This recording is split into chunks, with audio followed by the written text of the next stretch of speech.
आज आइए हम उपदेश शीर्षक मैं उन्हें कैसे बचा सकता हूं के साथ मिलकर परमेश्वर के वचन का अध्ययन करें।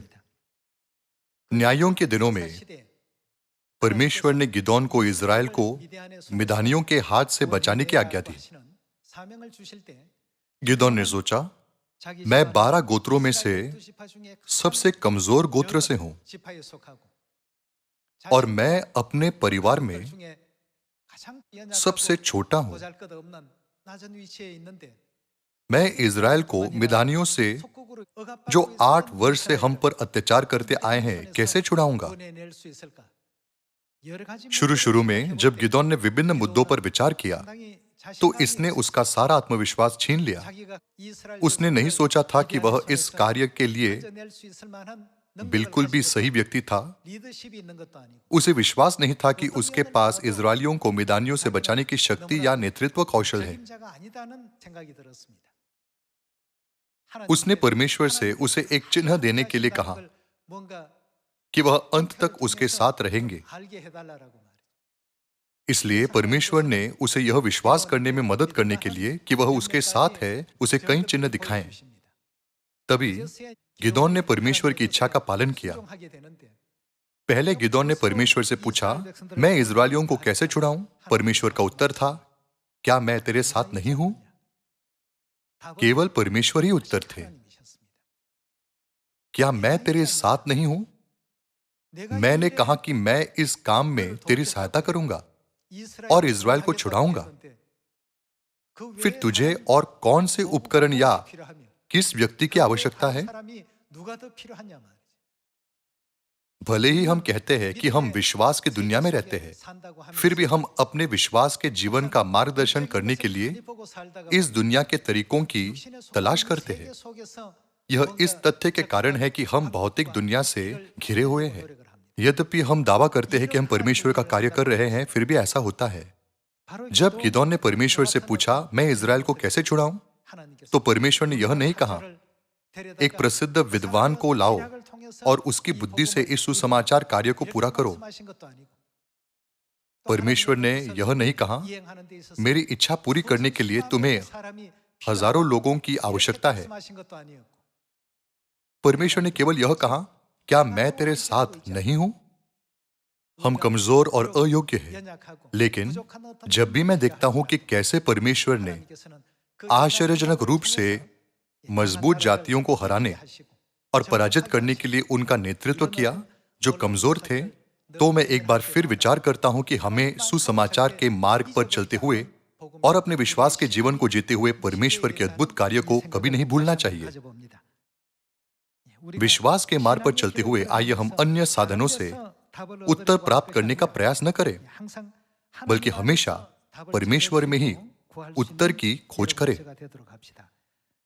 आइए हम न्यायों की पुस्तक अध्याय 6 आयत 15 पर जाएं।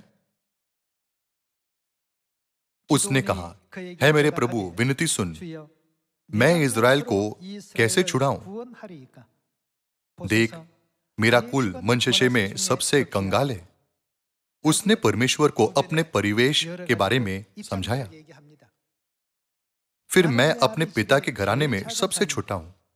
यहोवा ने उसे कहा, निश्चय मैं तेरे संग रहूंगा, इसलिए तू मिद्यानियों को ऐसा मार लेगा जैसा एक मनुष्य को।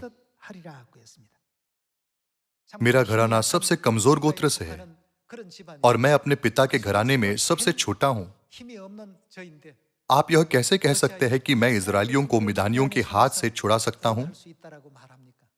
हम भी अक्सर उसी तरह से बहाना बनाते हैं जो गिदोन ने दिए थे। भले ही हम कहते हैं कि हम परमेश्वर पर विश्वास करते हैं, फिर भी सबसे पहले परमेश्वर के बारे में सोचने के बजाय हम अक्सर अपने आप से पूछते हैं, क्या हमारे आसपास की परिस्थितियां वास्तव में आश्वस्त है? क्या हम संख्या में अधिक हैं? जब हम इन मामलों के बारे में सोचते रहते हैं, तो जिन कार्यों को पूरा करने के लिए परमेश्वर ने हमें आज्ञा दी है, वे अक्सर हमारे मनों में पीछे ढकेल दिए जाते हैं। शक्तिशाली राष्ट्रों को हराने के लिए परमेश्वर ने कितनी बार निर्बलों को चुना है? दाऊद के बारे में सोचिए, जो युद्ध के मैदान में भेजे जाने के लिए बहुत छोटा था, फिर भी वह गोलियात के विरुद्ध लड़ने के लिए निकला, जिसे लड़ने की हिम्मत अनुभवी योद्धाओं में भी नहीं थी, और उसने आखिरकार उसे हरा दिया। जब हम देखते हैं कि ये सभी आश्चर्यजनक चीजें परमेश्वर में कैसे घटित हुई, तो हम इस प्रश्न का उत्तर पा सकते हैं, मैं उन्हें कैसे बचा सकता हूं? इस सवाल का एकमात्र उत्तर परमेश्वर है। मैं तुझे विजय दूंगा और मैं सारे इज़राइल को छुड़ाऊंगा। इसलिए इज़राइलियों को यह संदेश सुना और जैसा मैं तुझसे कहता हूं वैसा ही करना। इज़राइलियों से यह कहना कि 32,000 इज़राइली पुरुषों में से जो कोई डर के मारे थरथराता हो, वह लौटकर चला जाए। जब उसने यह संदेश पहुंचाया तो उनमें से 22,000 लोग चले गए और 10,000 लोग रह गए। अब इस संदेश को बचे हुए 10,000 पुरुषों तक पहुंचा दे। नीचे सोते के पास जाओ और उसमें से पियो। उन 300 पुरुषों को जिन्होंने जीभ से पानी चपड़ चपड़ करके पिया, अलग रख और उन सब को लौटा दे जिन्होंने पानी पीने के लिए घुटने टेके। परमेश्वर ने इज़राइलियों को उनके सैनिकों की संख्या के कारण नहीं बचाया और न ही उन्होंने किसी उन्नत हथियार से उन्हें मिदानियों को हराने दिया। जब गिदोन ने परमेश्वर से पूछा, मैं उन्हें किस से बचा सकता हूं? मेरे हाथ में कुछ नहीं है, मैं उन्हें कैसे छुड़ा सकता हूं? परमेश्वर ने उत्तर दिया, क्या मैं यहोवा तेरे साथ नहीं हूं? हम शायद वह महसूस कर सकते हैं कि गिदोन को कैसा लगा होगा जब उसने 1,35,000 मिदानियों को देखा। हम सोच सकते हैं सभी 7.8 अरब लोगों को सुसमाचार का प्रचार कब किया जाएगा। परमेश्वर पर विश्वास करने से ज्यादा परमेश्वर हमसे कुछ नहीं चाहते हैं। सभी चीजों का ध्यान कौन रखता है? आइए हम यजेकिएल की पुस्तक अध्याय 34 आयत 5 में देखें। वे चरवाहे के न होने के कारण तितर बितर हुई और सब वन पशुओं का आहार हो गई। मेरे भेड़ बकरियां तितर बितर हुई है, वे सारे पहाड़ों और ऊंचे ऊंचे टीलों पर भटकती थी। मेरे भेड़ बकरियां सारी पृथ्वी के ऊपर तितर बितर हुई और न तो कोई उनकी सुधि लेता था और न कोई उनको ढूंढता था। इस कारण है चरवाहो, यहोवा का वचन सुनो। परमेश्वर यहोवा की यह वाणी है, मेरे जीवन के सौगंध, मेरी भेड़ बकरियां जो लुट गई और मेरी भेड़ बकरियां जो चरवाहे के न होने के कारण सब वन पशुओं का आहार हो गई। आइए आयत 11 देखें। क्योंकि परमेश्वर यहोवा यो कहता है, देखो मैं आप ही क्या करूंगा, देखो मैं आप ही अपनी भेड़ बकरियों की सुधि लूंगा और उन्हें ढूंढूंगा। आइए आयत 12 देखें। जैसे चरवाहा अपनी भेड़ बकरियों में से भटकी हुई को फिर से अपने झुंड में बटोरता है, वैसे ही मैं भी अपनी भेड़ बकरियों को बटोरूंगा। मैं उन्हें उन सब स्थानों से निकाल ले आऊंगा जहां जहां वे बादल और घोर अंधकार के दिन तितर बितर हो गई हो। मैं परमेश्वर क्या करूंगा? उन्हें देश देश के लोगों में से निकालूंगा। मैं उन्हें देश देश के लोगों में से निकालूंगा। यह कौन करेगा? परमेश्वर स्वयं उन्हें देश देश के लोगों में से निकालेंगे और वह देश देश से क्या करेंगे? वह स्वयं उन्हें इकट्ठा करेंगे। परमेश्वर ऐसा किसी और के द्वारा नहीं करेंगे, जैसे प्रसिद्ध नबी मूसा या नबी यशाया या शारीरिक राजा दाऊद जिसके पास महान नेतृत्व कौशल था, या सुलेमान जो अपने अनुकरणीय न्याय के लिए जाना जाता है। इसके बजाय परमेश्वर ने कहा, मैं यह करूंगा, देश देश से इकट्ठा करूंगा और उन्हीं के निज भूमि में ले आऊंगा और इज़राइल के पहाड़ों पर और नालों में और उस देश के सब बसे हुए स्थानों में चराऊंगा। आइए आयत 14 देखें। मैं उन्हें अच्छी चराई में चराऊंगा और इज़राइल के ऊंचे ऊंचे पहाड़ पर उनको चराई मिलेगी। वहां वे अच्छी हरियाली में बैठा करेंगे और इज़राइल के पहाड़ों पर उत्तम से उत्तम चराई करेंगे। मैं आप ही अपनी भेड़ बकरियों का चरवाहा हूंगा और मैं आप ही क्या करूंगा? मैं स्वयं उन्हें बिठाऊंगा। परमेश्वर यहोवा की यही वाणी है। कौन खोई हुओं को ढूंढेगा? मैं खोई हुओं को ढूंढूंगा और निकाली हुई को लौटा लाऊंगा। कौन यह करेगा? परमेश्वर। और घायल के घाव बांधूंगा। कौन घायल के घाव बांधेगा? और बीमार को बलवान करूंगा। कौन यह करेगा? परमेश्वर। और जो मोटी और बलवंत है उन्हें मैं नष्ट करूंगा और उनकी चरवाही न्याय से करूंगा। है मेरे झुंड, तुमसे परमेश्वर यहोवा यो कहता है, देखो मैं भेड़ भेड़ के बीच और मेढ़ों और बकरों के बीच न्याय करता हूं। यहां हम देख सकते हैं कि यह सब परमेश्वर द्वारा किया गया है। हे प्रभु, मेरे चारों ओर देखिए, हमारे पास मिदानी सेना के जितने योद्धा नहीं है और हम उतनी शक्तिशाली नहीं है जितने वे हैं। हमारे पास कोई महान ज्ञानी नहीं है। मैं इज़राइल को किसके द्वारा छुड़ा सकता हूं? मुझे नहीं पता क्या करना है। उनके पास कोई उत्कृष्ट उपकरण या हथियार नहीं थे और उनकी संख्या मिधानियों से कम थी, तो फिर हम कैसे विजयी हो सकते हैं? परमेश्वर ने उसे उत्तर दिया। उन्होंने यह नहीं कहा, हे गिदोन, तू जा और अपनी युक्ति और बुद्धि से यह काम कर। इसके बजाय परमेश्वर ने कहा, बस वह कर जो मैं तुझे करने के लिए कहूं। यह वही है जो हम नबियों को करना चाहिए, और यह परमेश्वर के सेवकों की भूमिका है। वह कौन है जो ठीक समय में इसे शीघ्रता से करेगा? परमेश्वर ने कहा, मैं यहोवा इसे शीघ्रता से करूंगा। क्या होगा अगर हम केवल बुद्धिमान लोग और ऐसे लोग जिनके पास बहुत ज्ञान है और युद्ध के महान हथियार खोजने की कोशिश करें और परमेश्वर को खोजना छोड़ दें? इस मामले में सुसमाचार के कार्य का क्या होगा? यह केवल इसके पूरा होने को लंबा खींचेगा। हमारे पास भविष्यवाणी की आंखें होनी चाहिए और हमें भविष्यवाणियों के अनुसार जीना चाहिए। ये सब काम परमेश्वर करते हैं। क्या यही कारण नहीं है कि परमेश्वर ने कहा, आज्ञा मानना बलिदान चढ़ाने से उत्तम है? यदि परमेश्वर कहते हैं 32,000 पुरुष बहुत अधिक है, संख्या को कम करो, तो हमें संख्या कम करनी चाहिए। यदि परमेश्वर कहते हैं अब भी 10,000 पुरुष बहुत अधिक है, संख्या को कम करो, तो हमें संख्या कम करनी चाहिए। गिदोन ने जो अच्छा किया वह यह था कि उसने परमेश्वर की आज्ञा मानी और वही किया जो परमेश्वर ने उसे करने के लिए कहा था। जब उसने वह किया जो परमेश्वर ने उसे करने के लिए कहा था, तो इस्राएल को विजय प्राप्त हुई। पारिभाषिक रूप से मिधानी सेना किसके विरुद्ध लड़ी? वे परमेश्वर के विरुद्ध लड़ी। तब क्या यह स्वाभाविक नहीं कि विजय निश्चित रूप से परमेश्वर के पक्ष में होगी? इस्राएलियों ने क्या किया? उन्होंने केवल वही किया जो परमेश्वर ने उन्हें करने के लिए कहा था। जब उन्हें लड़ने के लिए पुरुषों की संख्या कम करने के लिए कहा गया, तो उन्होंने ऐसा ही किया। और जब उन्हें पानी पीने के लिए कहा गया, तब उन्होंने ऐसा किया। और जब उन्हें घड़ों में मशालों को छिपाने के लिए कहा गया, तो उन्होंने ऐसा ही किया। और जब उन्हें घड़ों को तोड़ने के लिए कहा गया, तो उन्होंने ऐसा ही किया। उन्होंने केवल वही किया जो उन्हें करने के लिए कहा गया था। उनके पास परमेश्वर के अलावा कोई सैन्य रणनीतिकार नहीं था, न ही उनके पास कोई योग्य सैन्य नेता थे। आज जो मैं आपको बताना चाहता हूं वह यह है कि हमारे विश्वास की दुनिया में सभी सुसमाचार का कार्य हमेशा परमेश्वर के द्वारा नेतृत्व और पूरा किया जाता है। इसलिए हम परमेश्वर के संतानों को केवल अपने आप को प्रचार के लिए समर्पित करने की आवश्यकता है, क्योंकि परमेश्वर ने हमें उत्साह से प्रचार करने के लिए कहा है। आइए हम यशायाह की पुस्तक अध्याय 41 आयत 10 देखें। मत डर, क्योंकि मैं तेरे संग हूं। इधर उधर मत ताक, क्योंकि मैं तेरा परमेश्वर हूं। मैं तुझे दृढ़ करूंगा और तेरी सहायता करूंगा। अपने धर्ममय दाहिने हाथ से मैं तुझे संभाले रहूंगा। देख, जो तुझसे क्रोध है वे सब लज्जित होंगे। जो तुझसे झगड़ते हैं उनके मुंह काले होंगे और वे नष्ट होकर मिट जाएंगे।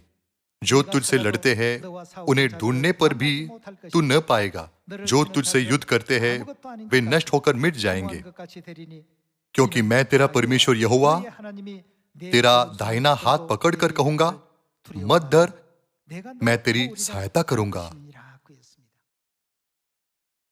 सभी लोगों, यदि हमें युद्ध में जाना होता और यदि हमारे सैन्य सलाहकार जुगेल लियांग होते, तो हम कितना आश्वस्त महसूस करते। क्या हम परिणाम को लेकर बहुत आश्वस्त नहीं होंगे? हम सोच सकते हैं कितना अच्छा होगा यदि हमारे चर्च में ऐसा कोई व्यक्ति हो, लेकिन वह केवल एक मनुष्य है। क्या मनुष्य के पास परमेश्वर के समान बुद्धि हो सकती है जो आदि से अंत को देखते हैं? एक व्यक्ति की रणनीति एक युद्ध में क्षणिक जीत दिला सकती है, लेकिन क्या इसकी तुलना परमेश्वर के महान प्रबंध से की जा सकती है, जो आदि से अंत देखते हुए सारी मानव जाति का उद्धार की ओर मार्गदर्शन कर रहे हैं? आइए हम यहोशू की पुस्तक अध्याय 6 आयत 1 पर जाएं। यरीहो के सब फाटक इस्राएलियों के डर के मारे लगातार बंद रहे और कोई बाहर भीतर आने जाने नहीं पाता था। फिर यहोवा ने यहोशू से कहा, सुन, मैं यरीहो को उसके राजा और शूरवीरों समेत तेरे वश में कर देता हूं। इसलिए तुम में जितने योद्धा है नगर को घेर ले और उस नगर के चारों ओर एक बार घूम आए और 6 दिन तक ऐसा ही किया करना। यह यहोशू की अपनी रणनीति नहीं थी। वह एक संदेशवाहक और एक नेता था जो इस्राएलियों तक परमेश्वर की इच्छा पहुंचाता था और उन्हें परमेश्वर की इच्छा का पालन करने के लिए प्रोत्साहित करता था। आयत 4 देखें। और 7 याजक संदूक के आगे आगे मेढ़ों के सींगों के 7 नरसिंगे लिए हुए चले। फिर 7वें दिन तुम नगर के चारों ओर 7 बार घूमना और याजक भी नरसिंगे फूंकते चले। और जब वे मेढ़ों के सींगों के नरसिंगे देर तक फूंकते रहे, तब सब लोग नरसिंगे का शब्द सुनते ही बड़ी ध्वनि से जय जयकार करे। तब नगर की शहरपनाह नींव से गिर जाएगी और सब लोग अपने अपने सामने चढ़ जाएं। बाइबल में कहीं भी हम यहोशू और उसके सलाहकारों को एक युक्ति या रणनीति के साथ इकट्ठा होते हुए नहीं देख सकते। वह कौन था जिसने उन्हें इस तरह से आगे बढ़ाया? परमेश्वर, जिन्होंने इस्राएलियों को दूध और मधु की धारा बहने वाले कनान देश को देने की प्रतिज्ञा की थी, उन्होंने उनकी अगुवाई की। परमेश्वर ने कहा, मैं उन्हें ढूंढूंगा, मैं उन्हें इकट्ठा करूंगा और छुड़ाऊंगा। इस युग में भी हम में से कुछ यहोशू की तरह परमेश्वर की इच्छा को पहुंचाने की भूमिका निभाते हैं और हम में से कुछ परमेश्वर की इच्छा को प्राप्त करते हैं और उसे पूरा करते हैं। लेकिन वास्तव में वह परमेश्वर है जो सब कुछ कर रहे हैं। परमेश्वर ने इस्राएलियों से कहा कि वे नगर पर आक्रमण करने के बजाय उसके चारों ओर घूमें। यह परमेश्वर का तरीका था जिसने इस्राएलियों को उनकी विजय दिलाई। सभी लोगों, इसी प्रकार से सुसमाचार का कार्य भी पूरा किया जाता है। जब परमेश्वर हमें प्रचार करने के लिए कहते हैं तो हमें केवल लगन से प्रचार करने की आवश्यकता होती है। और जब परमेश्वर कहते हैं नगर के चारों ओर घूमो, तो हमें केवल इसके चारों ओर घूमने की जरूरत है। जब परमेश्वर कहते हैं जय जयकार करो, तो हमें केवल जय जयकार करने की आवश्यकता है। लेकिन यदि कोई डर के कारण जय जयकार करने में विफल रहे, तो परमेश्वर को पछतावा होगा कि उन्होंने उस व्यक्ति को चुना। केवल जब वे चिल्लाएं, जैसे कि उन्हें बताया गया था, तो परमेश्वर ने यरीहो नगर को गिराने की तैयारी की थी। यरीहो का क्या हुआ जब इस्राएलियों ने परमेश्वर के निर्देशों का पालन किया? यहोशू अध्याय 6 आयत 16 में लिखा है, तब 7वीं बार जब याजक नरसिंगे फूंकते थे, तब यहोशू ने लोगों से कहा, जय जयकार करो, क्योंकि यहोवा ने यह नगर तुम्हें दे दिया है। और नगर और जो कुछ उसमें है यहोवा के लिए अर्पण की वस्तु ठहरेगी। केवल राहाब वेश्या और जितने उसके घर में हो वे जीवित छोड़े जाएंगे, क्योंकि उसने हमारे भेजे दूतों को छिपा रखा था। और तुम अर्पण की हुई वस्तुओं से सावधानी से अपने आप को अलग रखो। ऐसा न हो कि अर्पण की वस्तु ठहरा कर बाद में उसी अर्पण की वस्तु में से कुछ ले लो और इस प्रकार इस्राएली छावनी को भ्रष्ट करके उसे कष्ट में डाल दो। सब चांदी, सोना और जो पात्र पीतल और लोहे के हैं वे यहोवा के लिए पवित्र है और उसी के भंडार में रखे जाएं। तब लोगों ने जय जयकार किया और याजक नरसिंगे फूंकते रहे। और जब लोगों ने नरसिंगे का शब्द सुना, तो फिर बड़ी ही ध्वनि से उन्होंने जय जयकार किया। तब शहरपनाह नींव से गिर पड़ी और लोग अपने अपने सामने से उस नगर में चढ़ गए और नगर को ले लिया। सभी लोगों, आप क्या सोचते हैं? चूंकि हम हमेशा बाइबल का अध्ययन करते हैं, इसलिए हम इसे ज्ञान के रूप में अच्छी तरह से जानते हैं। लेकिन जब हम वास्तव में किसी स्थिति का सामना करते हैं, तो हम अक्सर अनुभवी पुरुषों की तलाश करते हैं जिनके पास क्षमता होती है और अन्य अनुकूल परिस्थितियों की। हम अक्सर यह याद रखने में असफल हो जाते हैं कि परमेश्वर उस स्थिति में शामिल है। यह बहुत अच्छा होता यदि परमेश्वर ने फरीसियों या शास्त्रियों को अपने चेलों के रूप में चुना होता, क्योंकि वे बाइबल के अच्छे जानकार थे। लेकिन परमेश्वर ने समुद्र के किनारों से मछुआरों को चुना और उन्हें अपना चेला बनाया। इसके कारण के बारे में सोचिए। उन्होंने उनकी जगह उन्हें क्यों चुना? परमेश्वर हमारी क्षमता से ज्यादा हमारी आज्ञाकारिता को देखते हैं। परमेश्वर जिस प्रकार के लोगों की तलाश कर रहे हैं, वे वह है जो विश्वास के साथ परमेश्वर की इच्छा का पालन करते हैं। वह उन लोगों की तलाश नहीं कर रहे जो जय जयकार नहीं करते, भले ही परमेश्वर ने उन्हें जय जयकार करने के लिए कहा, और न ही उन लोगों की जो नगर के चारों ओर नहीं घूमते, भले ही परमेश्वर ने उन्हें चारों ओर घूमने के लिए कहा। ऐसा इसलिए है क्योंकि परमेश्वर ने जीत का फॉर्मूला पहले ही तैयार कर लिया है। परमेश्वर ने माता परमेश्वर और पिता परमेश्वर और चर्च ऑफ गॉड के समाचार को इंटरनेट के माध्यम से सभी लोगों को प्रचार करने की अनुमति दी है। यदि हम हर बार परमेश्वर के वचन पर ध्यान दें और उसका पालन करें, तो एक दिन हम सोचेंगे, हमने इन सभी लोगों को कब प्रचार किया? जब हम में से प्रत्येक 10 लोगों को प्रचार कर रहे हैं, तब परमेश्वर 1000 और 10,000 लोगों को प्रचार कर रहे हैं। जबकि हम केवल घूम रहे हैं, परमेश्वर पहले से ही इसे गिरा रहे हैं। हमें यह ध्यान रखने की आवश्यकता है कि परमेश्वर हमेशा इस महान कार्य के केंद्र में है। परमेश्वर ऐसे लोगों की तलाश में है जिनके पास परमेश्वर के चेले बनाने वाले विश्वास है, न कि अनुभवी लोगों या महान क्षमता या ज्ञान वाले व्यक्ति की। परमेश्वर नूह और अब्राहम जैसे विश्वास योग्य लोगों को खोज रहे हैं। चूंकि परमेश्वर इन सभी लोगों को खोजना चाहते हैं और सुसमाचार के महान कार्य को पूरा करना चाहते हैं, मैं आपको विश्वास योग्य संतान बनने के लिए कहना चाहता हूं, जो हमेशा परमेश्वर के वचन पर ध्यान देती है और उसका पालन करती है। आइए हम निर्गमन अध्याय 17 में एक और वचन देखें। आयत 8 में यह लिखा है, तब अमालेकी आकर रपीदीम में इस्राएलियों से लड़ने लगे। तब मूसा ने यहोशू से कहा, हमारे लिए कई पुरुषों को चुनकर छांट ले और बाहर जाकर अमालेकियों से लड़, और मैं कल परमेश्वर की लाठी हाथ में लिए हुए पहाड़ी की चोटी पर खड़ा रहूंगा। मूसा की इस आज्ञा के अनुसार यहोशू अमालेकियों से लड़ने लगा और मूसा, हारून और हुर पहाड़ी की चोटी पर चढ़ गए। जब तक मूसा अपना हाथ उठाए रहता था, तब तक तो कौन जीत रहा था? इज़राइल प्रबल होता था। क्या युद्ध का परिणाम युद्ध के मैदान में तलवार चलाने वालों की क्षमता पर निर्भर था, या यह मूसा के द्वारा हुआ जो पहाड़ की चोटी पर अपना हाथ उठाए हुए था? भले ही वहां जुंगे लियांग जैसा कोई महान व्यक्ति रहा हो, जब तक मूसा ने अपने हाथों को ऊपर उठाए रखा, तब तक इजरायली जीत रहे थे।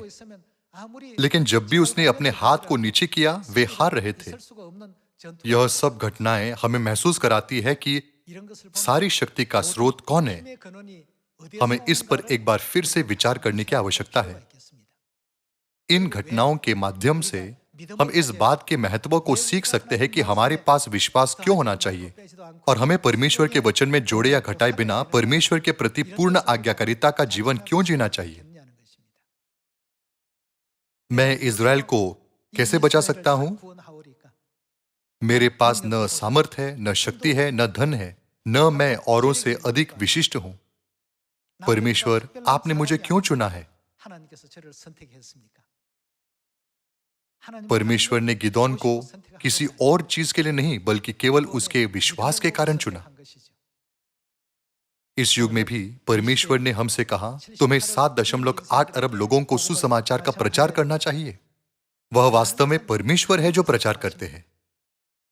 बेशक परमेश्वर के पास प्रचार करने के कई तरीके हैं। वह अपने संतानों के होठों से प्रचार करते हैं और इंटरनेट के माध्यम से विभिन्न तकनीकी प्रगति भी विकसित करते हैं, क्योंकि उनकी संतानें सभी को प्रचार नहीं कर सकती। हमारे दृष्टिकोण से ऐसा लगता है कि विज्ञान वैज्ञानिकों के द्वारा विकसित किया गया है, लेकिन क्या वह परमेश्वर नहीं जिन्होंने हर युग में लोगों को बुद्धि और ज्ञान दिया ताकि वे विज्ञान का विकास कर सके और उद्धार के कार्य को आगे बढ़ा सके? यदि परमेश्वर ने अब्राहम के समय के लोगों को ऐसी बुद्धि और ज्ञान दिया होता, तो आज हमारे पास जो अवसर है वह नहीं होता। हमें पिता परमेश्वर और माता परमेश्वर से मिलने या यहोशू, गिदोन और मूसा के अभिलेख देखने का अवसर नहीं मिलता, और हमें अनंत मृत्यु की दुनिया में जाना पड़ता। लेकिन हमें अपना अनुग्रह प्रदान करने के लिए परमेश्वर ने इस युग में विज्ञान के विकास में तेजी से प्रगति की है और सभी वातावरण और परिस्थितियों का निर्माण किया है जिसमें दुनिया भर के सभी लोगों को सुसमाचार का प्रचार किया जा सकता है। अब हम वास्तविक समय में पृथ्वी की विपरीत दिशा में होने वाली चीजों को देख और सुन सकते हैं। परमेश्वर ने एक ऐसी दुनिया बनाई है जहां आप बिना यात्रा किए सब कुछ जान सकते हैं। मैं क्या कर सकता हूं? मैं यह नहीं कर सकता, लेकिन हमारे परमेश्वर सब कुछ कर सकते हैं। क्या हम आश्वस्त नहीं कि जब हम परमेश्वर द्वारा हमें दी गई हर आज्ञा का पालन करते हुए सब कुछ पूरा करते हैं, तब सामरिया में और पृथ्वी के छोर तक शीघ्रता से सुसमाचार का प्रचार किया जाएगा। आइए आयत 12 के साथ जारी रखें। पर जब मूसा के हाथ भर गए, तब उन्होंने एक पत्थर लेकर मूसा के नीचे रख दिया और वह उस पर बैठ गया, और हारून और हुर एक एक अलंग में उसके हाथों को संभाले रहे, और उसके हाथ सूर्यास्त तक स्थिर रहे। और यहोशू ने अनुचारों समेत अमालेकियों को तलवार के बल से हरा दिया। तब यहोवा ने मूसा से कहा, स्मरणार्थ इस बात को पुस्तक में लिख ले और यहोशू को सुना दे। क्या इसका मतलब यह नहीं कि इसे न भूलना कि मैं आकाश के नीचे से अमालेक का स्मरण भी पूरी रीति से मिटा डालूंगा? तब मूसा ने एक वेदी बनाकर उसका नाम यहोवा निस्सी रखा और कहा, यहोवा ने शपथ खाई है कि यहोवा अमालेकियों से पीढ़ियों तक लड़ाई करता रहेगा। हम मनुष्य सोचते हैं कि सभी चीजों का परिणाम लोगों के बीच के संबंधों से आता है, लेकिन वास्तव में एक जीत का फॉर्मूला है जिसे परमेश्वर ने पहले ही आत्मिक दुनिया में लागू कर दिया है। इसलिए वह इस पृथ्वी पर मनुष्यों को ऐसा करने का निर्देश देते हैं। अगर हम उस तरीके का पालन करते हैं तो हम निश्चित रूप से वह परिणाम प्राप्त कर सकते हैं जो परमेश्वर ने तैयार किया है। लेकिन यदि हम परमेश्वर की इच्छा की अवज्ञा करें और उसमें अपने विचार जोड़ें और इसे अपने तरीके से करें, तो परमेश्वर हमें किसी ऐसे व्यक्ति से बदल देंगे जो अधिक आज्ञाकारी है, ताकि वह जो परिणाम चाहते हैं उसे प्राप्त किया जा सके। कुछ लोगों ने इस तथ्य की ओर ध्यान दिया कि प्रथम चर्च के समय में परमेश्वर के बहुत से विश्वासी शिक्षित नहीं थे और उनमें कई कमियां थी। इसके जवाब में प्रेरित पौलुस का यह उत्तर था, सोचो कि जब तुम परमेश्वर के द्वारा बुलाए गए तब तुम क्या थे।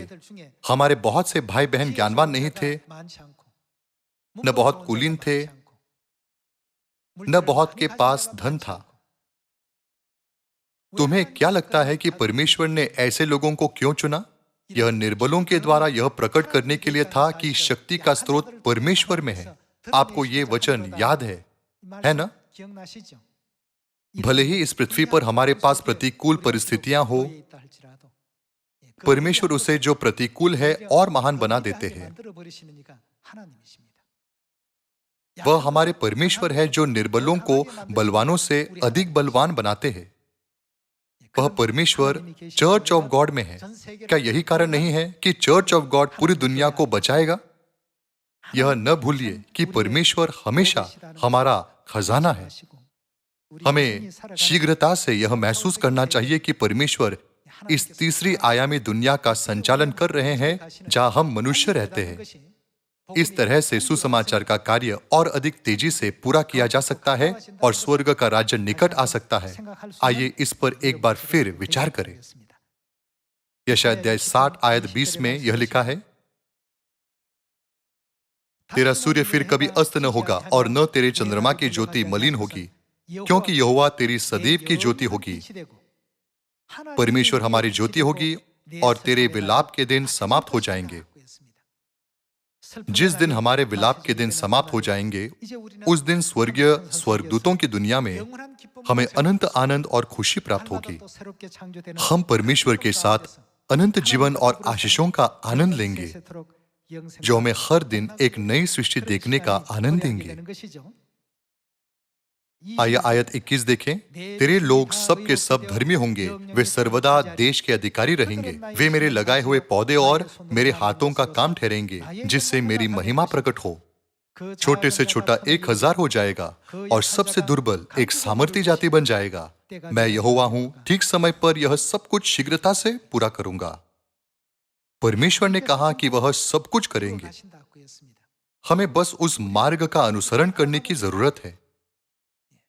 परमेश्वर हमें जो करने के लिए कहते हैं उसे पूरा करने के लिए हमें अपना सर्वश्रेष्ठ प्रयास करने की आवश्यकता है। जब परमेश्वर हमें पवित्र कार्य सौंपते हैं तो आइए हम पवित्र कार्य के प्रति विश्वास योग्य रहे और उस कार्य को पूरा करने की पूरी कोशिश करें। जब परमेश्वर हमें कुछ ऐसा सौंपे जो जोश के साथ किया जाना चाहिए, तो आइए हम उसे जोश के साथ करें। जब परमेश्वर में सदस्यों की देखभाल करने का काम सौंपते हैं, तो आइए हम उस कार्य के लिए अपना सर्वश्रेष्ठ दें। जब परमेश्वर हमें प्रचार करने का कार्य सौंपते हैं, तो आइए हम विश्वास के साथ प्रचार करने का सर्वोत्तम प्रयास करें।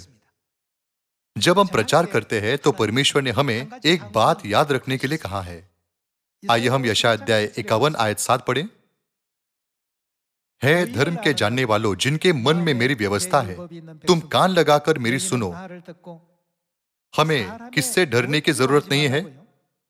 मनुष्य की नाम धराई से मत डरो और उनकी निंदा करने से विस्मित न हो, क्योंकि घुन उन्हें कपड़े के समान और कीड़ा उन्हें ऊन के समान खाएगा।